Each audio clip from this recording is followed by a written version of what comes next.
Opening day of competition continues here at the 2023 Rogue Invitational from Dell Diamond in Round Rock, Texas. Thanks for being with us, everybody. I'm Sean Woodland, alongside a former affiliate cup winner, Adrian Conway, and we are joined in the booth by the CEO of GoRuck, Jason McCarthy. Event number one for the men is presented by GoRuck. It is Texas heavy, and that might be an understatement.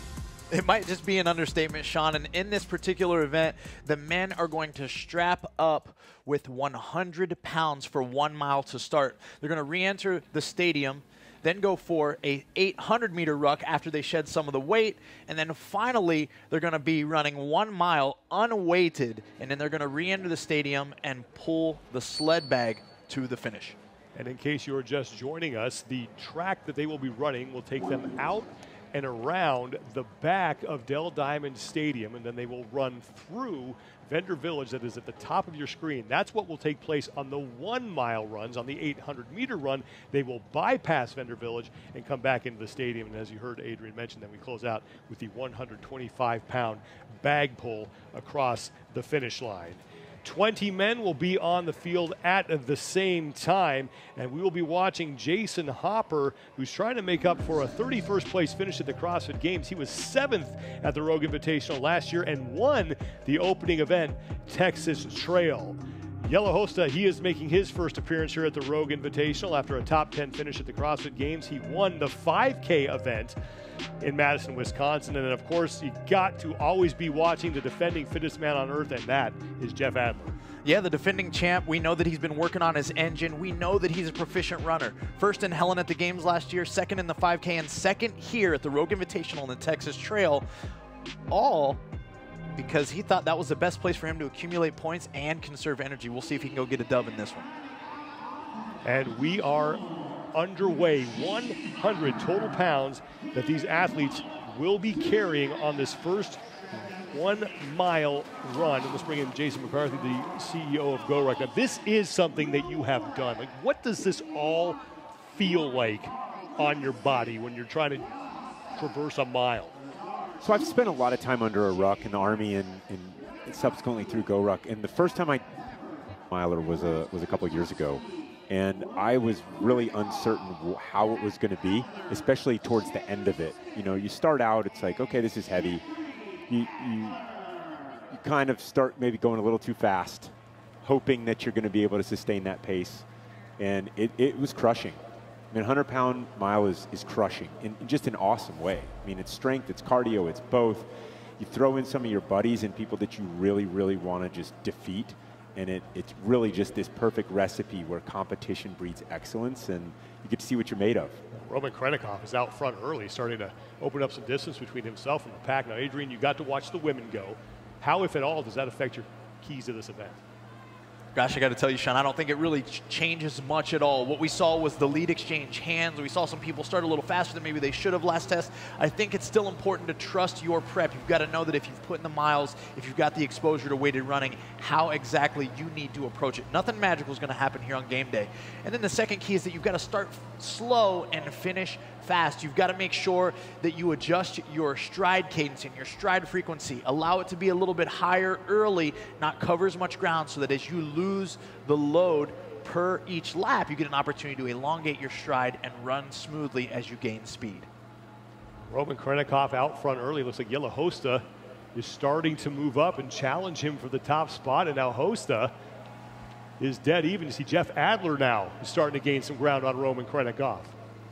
Which that was almost a little bit strange, right? Yellow was kind of throttled back, pacing it accordingly, and then he made a very aggressive charge to intentionally catch up to Roman and not pass him, but just be right there in striking opportunity of the leader. Jason, what are the main things you got to keep in mind here when you're trying to be efficient with this amount of weight on your body?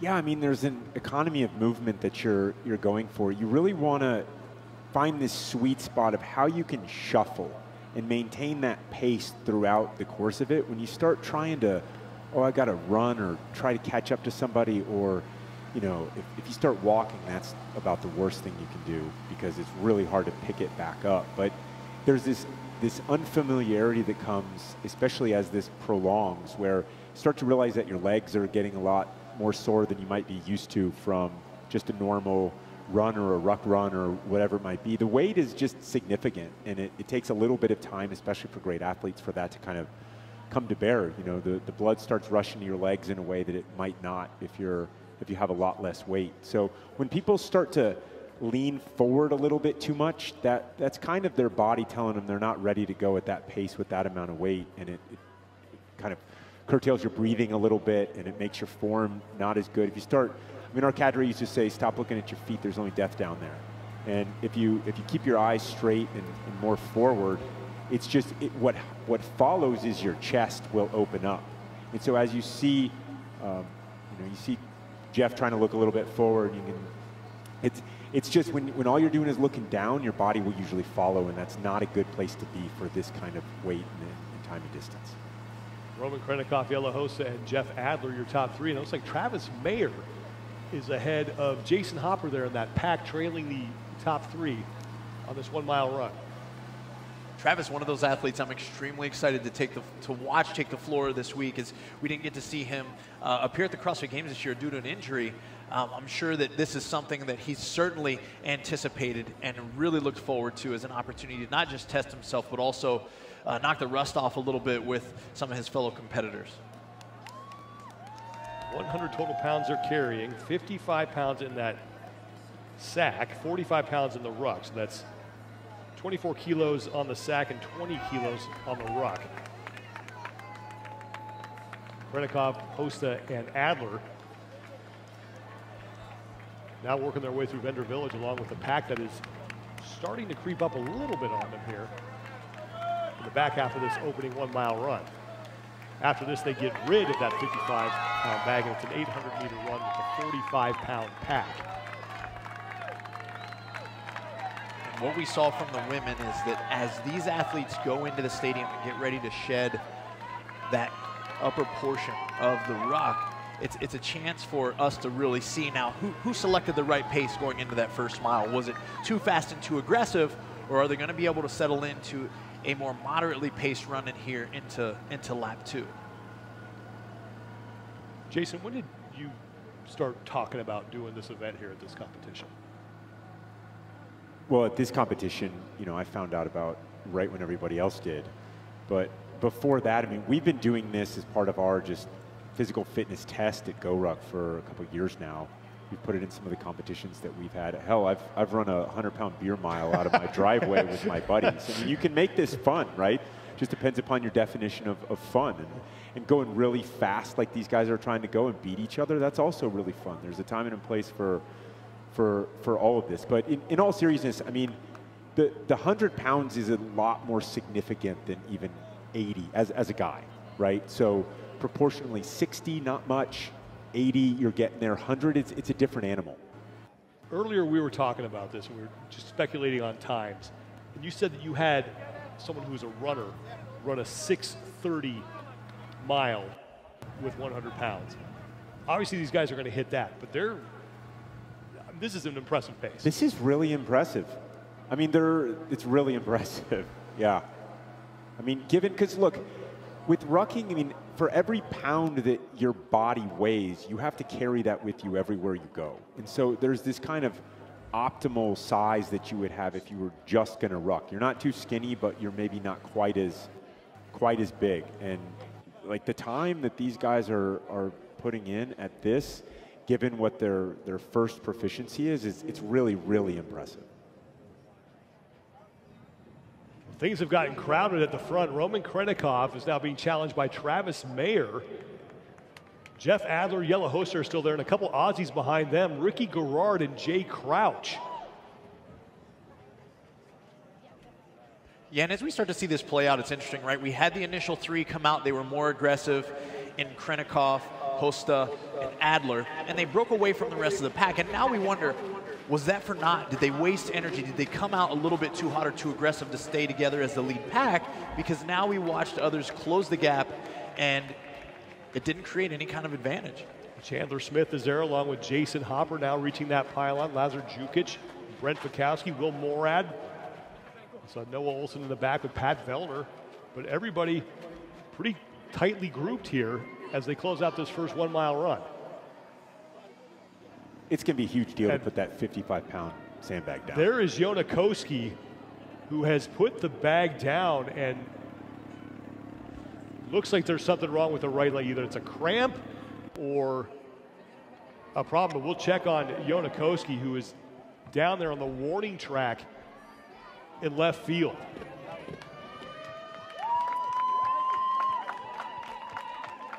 Yellow Hosta is now on to the 800-meter run, along with Adler and Krennikov from Jay Crouch. But Yellow Hosta now out front as he starts his 800-meter run. Yeah, and you notice a pretty aggressive shift in Yellow's pace. He anticipated this moment and time within this race where he's opening up his stride intentionally. He's driving his elbows back, keeping his hands close to his body, opened up his posture. He certainly identified this as a moment for him to try to create separation between him and the pack. And the matchup we talked about earlier, right behind Yellow Hosta, Roman Krennikov and Jeff Adler fighting for second place. Ricky Garrard has moved into the top 4 with Jason Hopper right on his hip. Jay Crouch behind him as Hopper now passes Garrard. Yellow Hosta is starting to open up a lead here. Yeah, Sean, I got an opportunity to speak with him a little bit back and forth leading into this event, and he said it very simply. I like simple tests. I like high power output tests, and I like simple, heavy lifts. Well, in this particular event, he gets a combination of some of his very favorite things, 100-pound running and a simple monostructural test in the form of running. I got to talk to him before he made his rookie debut at the CrossFit Games, and he said he was really looking forward to some of those outside-the-box things that you can do. And there is the lead that he has built over Jeff Adler and Roman Krennikov.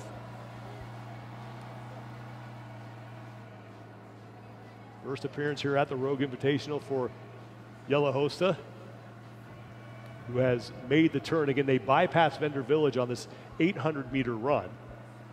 And then it's going to be a 1-mile run unweighted, but Yellow Hosta looks like he's going to be hard to catch right now. This is a similar lead that Tia Toomey started to build for the women at this portion of this event. And Yellow Hosta now working his way back into Dell Diamond Stadium, checking his watch. Yeah, and he might be checking there, his split as he just connected with his coach there, Andre Houdet. He just shouted over his shoulder. Just a connection. Andre telling him, hey, stay on pace. You're in a good place. He could have been monitoring his heart rate as well, just making sure it doesn't get too out of hand. When we're on the field of competition, it's one thing to keep a pace based off of your peers, but it's another thing to anticipate fatigue that is building over time and keep yourself in a place that allows you to strike when the moment is right. It's very easy at this point for Yellow to probably get ahead of himself, so he could have been checking his pace to make sure he was doing just the right thing at the right time. And there's Jonakoski, who we showed you earlier. He was down on the ground looking at his right leg, but he is back moving and looks to be okay. So that's good news for Jonakoski, although he is in last place in this event. But we still have 8 events to go after this, so plenty of time remaining for Jonakoski, who is making his 3rd appearance here at the Rogue Invitational. He finished 11th overall in 2022. And Sean, we've been battling the weather, right? We knew that was going to be a concern, something that we were going to have to pivot around throughout. But the one thing that I've got to mention is that, yes, it is raining here, folks, but when that sun was out, it was cooking and it was hot, and that mixed with the moisture could create scenarios where athletes are going to be sweating more along with the load from the ruck, and that could be what Jona's battling with muscle cramps there when we caught him on the ground, but it's great to see him back on his feet. Yellow Hosta continues to lead Roman Krennikov and Jeff Adler as they will get ready to ditch those packs and then head back out on a 1-mile run before it's that 125-pound bag drag across the finish.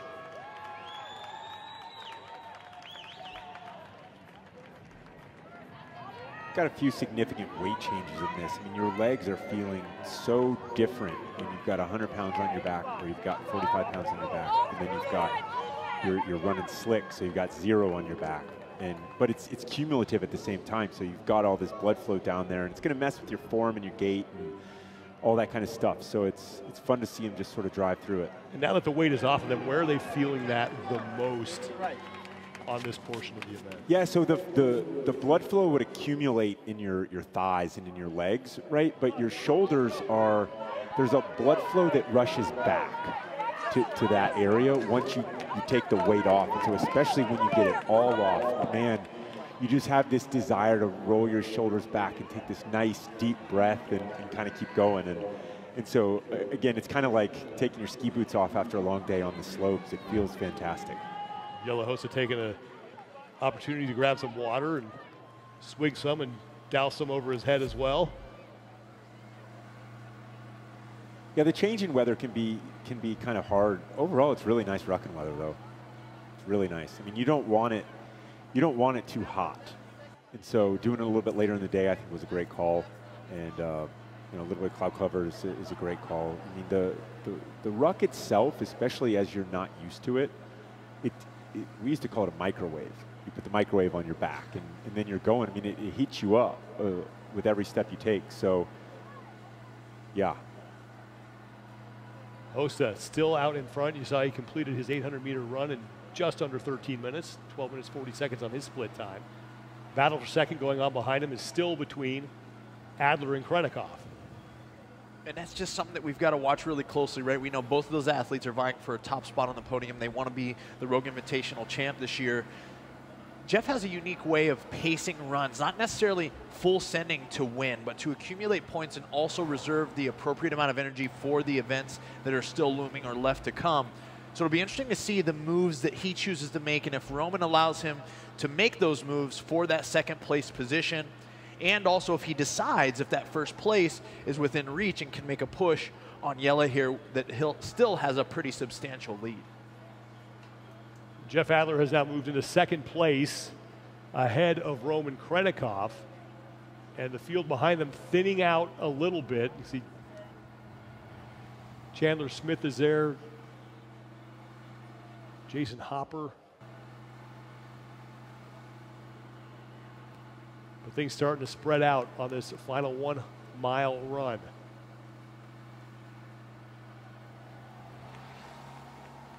Yeah, it looks like athletes are going to be coming in for this sled bag pull a little bit more tightly knit than we saw on the women's side, which is going to make for an interesting race for the final pull there to the finish line.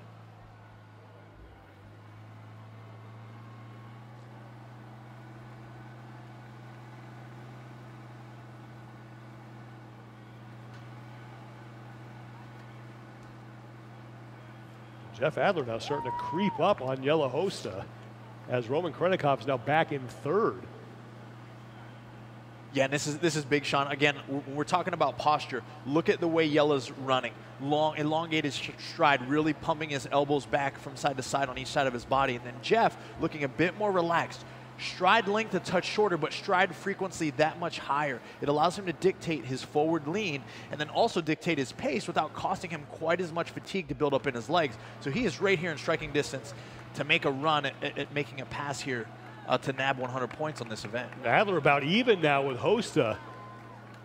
And Adler looking to make the pass here in Vendor Village, and Jeff Adler is now your leader. Krennikov still in third, but this is the battle for the top spot right now. And this one might come down to that 125-pound bag. And it will, and both athletes continue looking over their shoulder, wondering how close Roman is. Is he still a threat? Is he going to be in this pull-off that they're about to have with this bag? Jeff, I would imagine, flexing that bit of self-awareness here. How much time does he have left on the run? How much separation can he buy himself to get to a bag and to get it pulled across the finish line in time? I mean, what we've seen even so far in this event, his ability to come back from where he was 4.5 minutes ago has been amazing to see from a strategy perspective and also a pacing perspective. Jeff Adler in his third appearance here at the Rogue Invitational, and he was third in 2021 and third again in 2022. See Carolyn Lambre, his coach, on the left there running with him.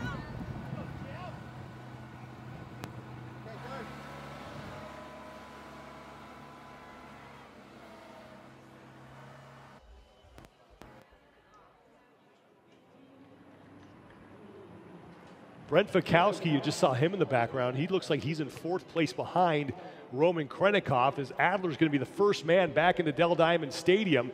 and looks to be the first man to that 125-pound bag. Continuing to check behind him to see where Yelahosta is. There's Roman Krennikov making the turn, and you should see Brent Fikowski coming into view relatively soon. Here is Adler on the warning track, past the Roga coaster that we will see later on this weekend as part of the strongman competition. Here comes Yelahosta. Wow, Jeff coming in just with enough space to give himself a little bit of a security blanket as he gets to that bag. Adler around the final pylon, and now to the 125-pound bag. Has to drag that to the finish for an event win here to start off his competition. Yelahosta is on the bag. Adler is done, and Jeff Adler opens up the 2023 Rogue Invitational with an event win in Texas Heavy. Yelahosta will take second.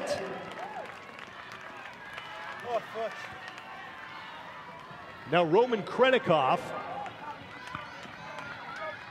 will be the third man across the finish line.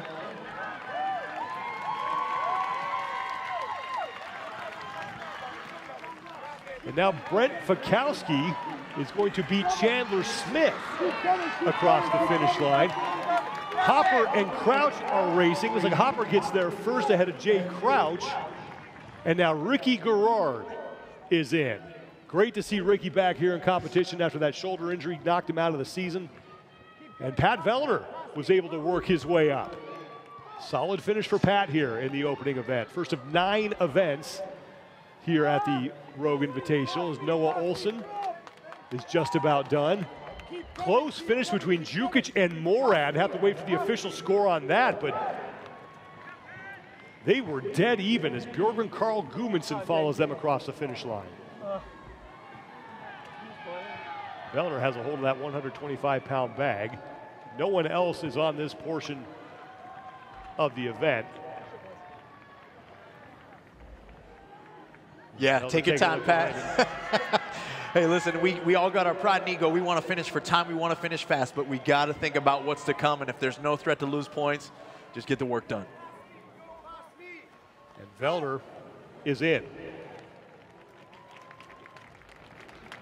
There is Noah Olson. He made his 10th career appearance at the CrossFit Games in 2023, finished 16th. This is the 4th time he's competed here at the Rogue Invitational. His best finish came in 2020 when he took 3rd in that virtual event. What an individual career we've got to witness from Noah Olson. Fan favorite, gotta be.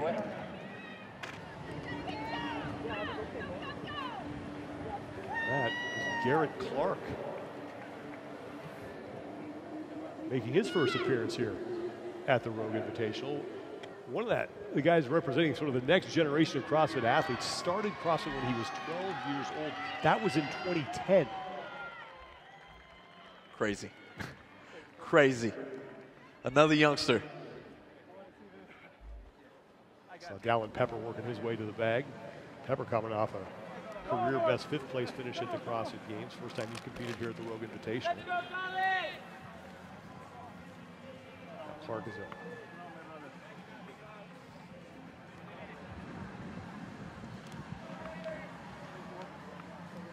Pepper's just going to take his time. Again, no one is out there with him on this portion of the event. We still have a handful of bags out there on the field.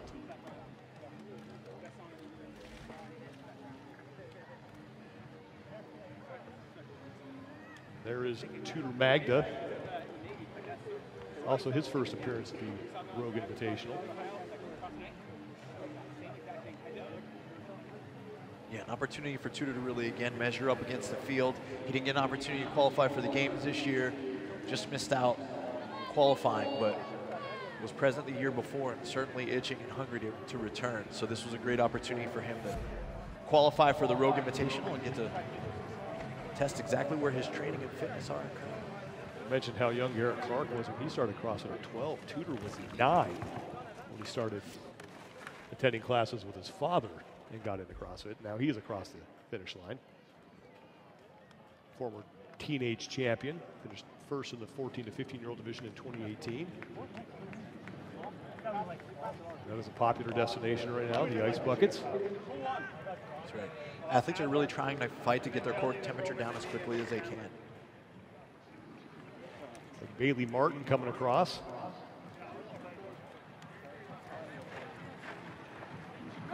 Jonakowski and Victor Hoffer. Victor Hoffer, another first-timer.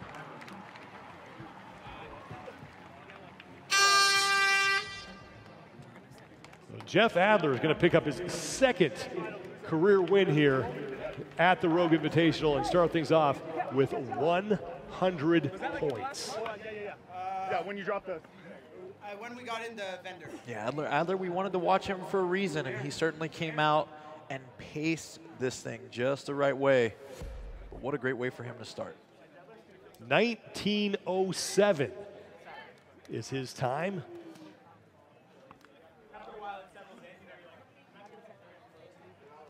He did a really good job of sort of saving some juice for the end, and you saw that kind of really come to bear, and he just did a fantastic job of taking your advice, you know. Start slow, finish fast. That's right. We love it when the keys of the event that we perceive as value actually show their fruits. It's a really nice thing. Very white.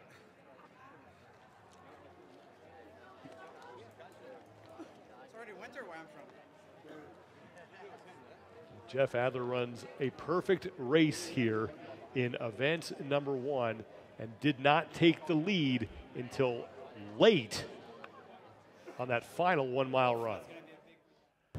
Yeah, and Sean, I'll tell you what, we knew this was going to be a very difficult test. But the truth is, Jeff Adler even surprised me. As I came up with keys for this event, I knew it was important to run your own race. I knew it was important to trust your preparation.